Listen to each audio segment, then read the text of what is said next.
好多人都話食花生等睇戲，但你有冇諗過，如果你有糖尿病或者血糖偏高，呢粒細細粒嘅花生隨時會變成你健康嘅加速器，甚至不知不覺間加速緊你個胰臟嘅衰退。我相信你身邊一定有長者，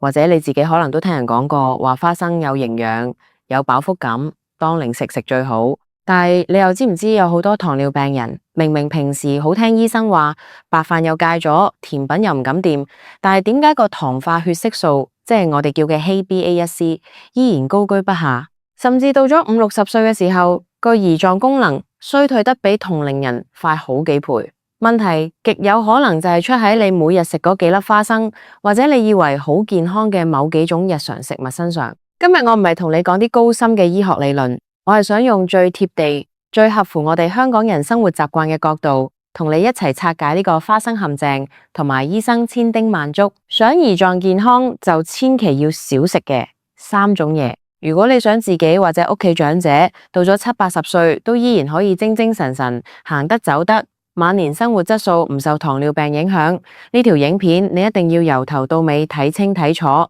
我哋先嚟講下呢個主角花生。好多人一聽到話花生係糖尿病加速器，第一個反應一定係唔係啩？花生唔係低升糖指數，即係 GI 值好低嘅食物咩？冇錯，純粹講升糖指數，花生確實唔高，但係問題就出喺我哋平時點樣食花生，同埋花生背後隱藏嘅超高熱量同油脂。你想我哋平時喺香港幾時會食原汁原味、完全無加工嘅生花生？極少。大家去茶餐廳、去酒樓，甚至平時喺屋企煲劇食嘅係咩？係南乳花生、炸花生、鹽焗花生，一或者係嗰啲包住一層脆皮嘅怪味花生。呢啲加工花生背後加咗幾多糖、幾多鹽、幾多劣質植物油？你一邊食一邊覺得好惹味，不知不覺就食咗大半包。最致命嘅係花生本身嘅脂肪含量極高，油脂佔咗成粒花生嘅50%左右。當你食咗過量嘅不飽和脂肪酸同埋飽和脂肪，呢啲脂肪會喺你身體入面堆積，引致一個全人類慢性病嘅根源，叫做胰島素抵抗。乜嘢叫做胰島素抵抗？簡單嚟講，你個胰臟其實好努力咁分泌緊胰島素出嚟幫你降血糖。但係因為你體內積聚咗太多脂肪酸，搞到你啲細胞好似閂埋咗道門咁，胰島素拍門入面完全冇反應，結果咧血糖降唔落去，你個胰臟唯有死頂，分泌更加多嘅胰島素。你想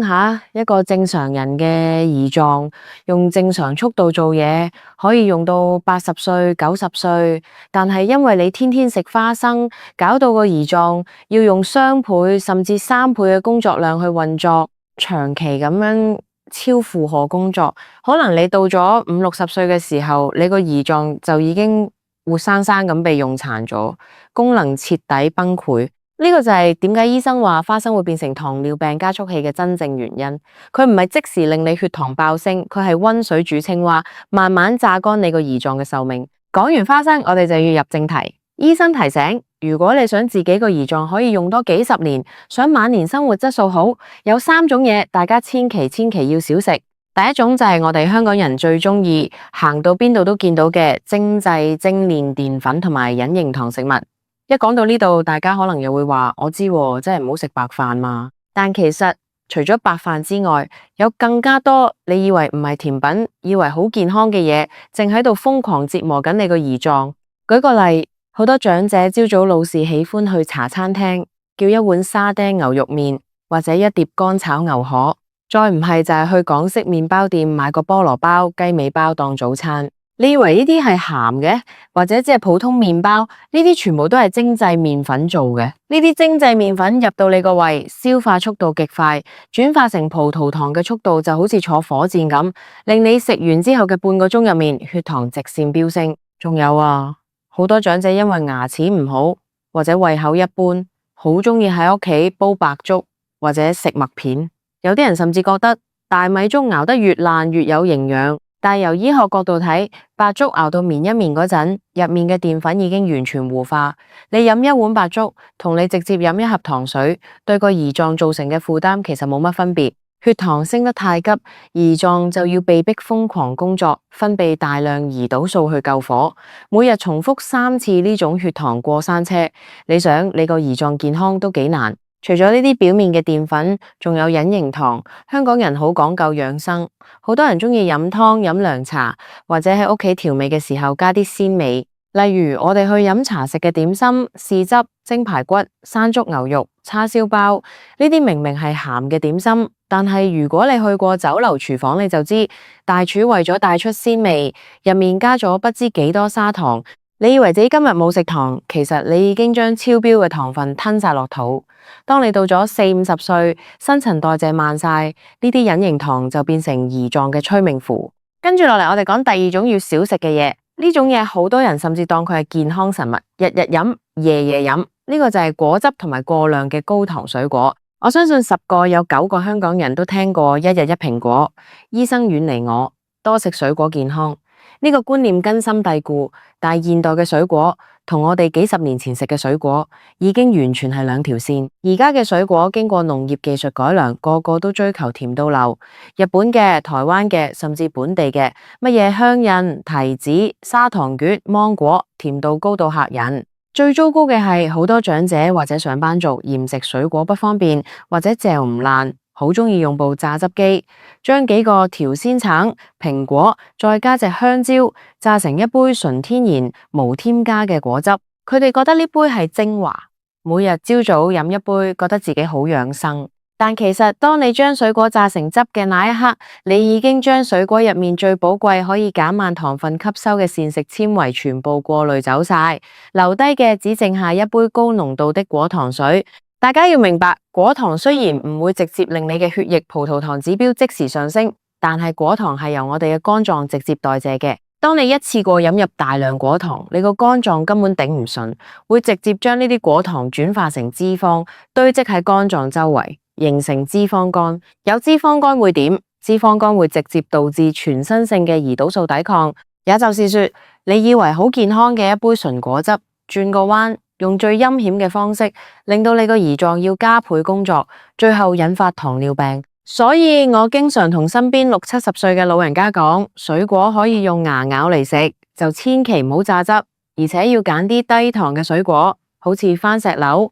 奇異果咁，仲要控制住個量，唔好以為係水果就可以無限量咁食。最後第3種醫生提醒一定要少食嘅嘢，可能好多人都忽視咗，但係佢喺香港人嘅飲食文化入面無處不在，那就是高度加工嘅肉類同埋含反式脂肪嘅食物。香港人生活節奏咁快，好多家庭嘅雪櫃入面一定有幾包午餐肉、紅腸、香腸、貢丸或者魚蛋。朝早煮個公仔麵，切2片午餐肉，夜晚唔想煮飯就去買串煎釀三寶，或者叮個叮叮點心。呢啲高度加工嘅肉類為咗延長保質期同埋保持口感，入面添加咗大量嘅鈉、亞硝酸鹽同埋飽和脂肪。科學研究已經證實，長期攝入呢啲加工肉類入面嘅化學物質，會直接破壞我哋胰臟入面嘅 β 細胞，即係專門負責製造胰島素嘅細胞。當你個胰臟嘅細胞俾呢啲化學物質慢慢殺死，剩低嘅細胞又要承擔更多嘅工作，久而久之，成個系統就會崩潰。而且呢啲加工食物往往伴隨住反式脂肪，你去麵包店買嘅蛋撻、酥皮湯、曲奇餅或者茶餐廳嘅煎炸嘢，好多時都係用植物牛油、人造脂肪炒或者炸出嚟嘅。反式脂肪係人類歷史上最糟糕嘅發明之一，我哋嘅身體根本冇辦法有效咁代謝佢，佢會留喺你體內，造成嚴重嘅血管硬化、慢性發炎，同埋直接加劇胰島素抵抗。試諗下，當一個50-60歲嘅人，每日早餐食午餐肉、公仔麵，下晝茶食個蛋撻，飲杯奶茶，夜晚又食炸嘢，佢個胰臟其實每日都喺度打緊一場無硝煙嘅仗。講到呢度，可能好多朋友會覺得好灰心。喂，聽你講完，好似呢個世界上乜嘢都唔食得咁，咁樣活到80-90歲又有咩意思呢？大家千祈唔好誤會，醫生叫大家少食，並唔係叫大家完全唔食。人生在世，享受美食係非常重要嘅一部分，尤其係我哋身處香港呢個美食天堂。關鍵在於我哋要學識點樣聰明咁食，同埋點樣為自己嘅胰臟創造一個喘息嘅空間。如果你真係好鍾意食花生，可唔可以改食無調味、低溫烘焙嘅原味堅果？而且每次只食一小撮，例如10粒到12粒左右，絕對唔好成包一路睇電視一路倒落口。如果你好想食白飯食麵，可唔可以喺食澱粉之前先食一碗綠色蔬菜，或者食一啲蛋白質，好似豆腐、雞肉咁？呢個食飯嘅次序喺醫學上叫順序飲食法。當你先將蔬菜嘅膳食纖維填進個胃度，佢就會好似一塊海綿咁。當你之後食入白飯嘅時候，呢塊海綿就會吸住啲糖分，令到糖分釋放去血液嘅速度大大減慢。咁樣一嚟你既可以食到你想食嘅嘢，二嚟你個胰臟又唔需要突然間承受咁大嘅壓力，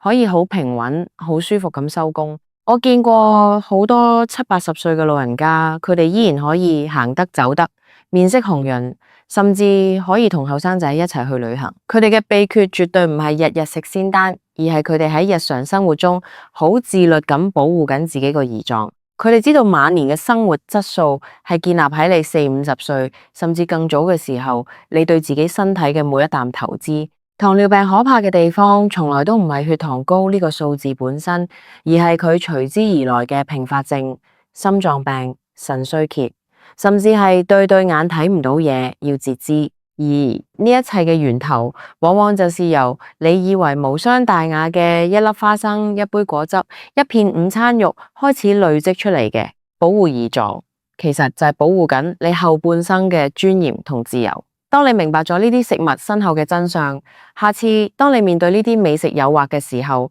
希望你可以諗起今日我同你分享嘅內容，為咗自己，為咗屋企人，由今日開始做出少少嘅改變。健康從來都掌握喺你每餐飯嘅筷子上面。